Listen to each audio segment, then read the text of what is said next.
ராமனை காட்டுக்கு போக சொல்கிறாள் கைகை. அப்போ தசரதனிடம் கேட்காத ஒன்றை பிறகு ராமனுக்கு சொல்கிறாள், நீ 14 ஆண்டு வருடம் நீ காட்டுக்கு போக வேண்டும் என்று. சில பேர் கேட்பார்கள், அது என்ன 14 ஆண்டு கணக்கு? ஏன் 14 ஆண்டு போக சொன்னால் 12 ஆண்டு போக சொல்லி இருக்கலாமே, 18 ஆண்டு போக சொல்லி இருக்கலாமே? 14 ஆண்டு காலம் என்னவென்றால், பரதனுக்கு ஆட்சியை கொடுத்து விட்டால் ராமன் மேல் பெற்றுள்ளதாகிய ஒரு சமுதாயம் அதை ஏற்காது. அதுவும் ராமன் இருந்தால் புரட்சி செய்யும். ராமனை தெரிந்த தலைமுறை மாறிவிட்டால் அதற்கு பிறகு அந்த புரட்சி நிகழாது.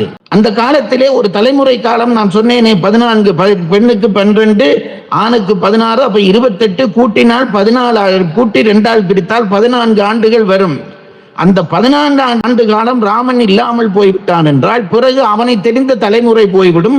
அடுத்த தலைமுறை வந்தால் பரதனுடைய ஆட்சிக்கு தீங்கு வராது என்றுதான் கையை 14 ஆண்டுகளை அந்த வரமாக கேட்டாள் என்று என் ஆசிரியர் சொல்வார்.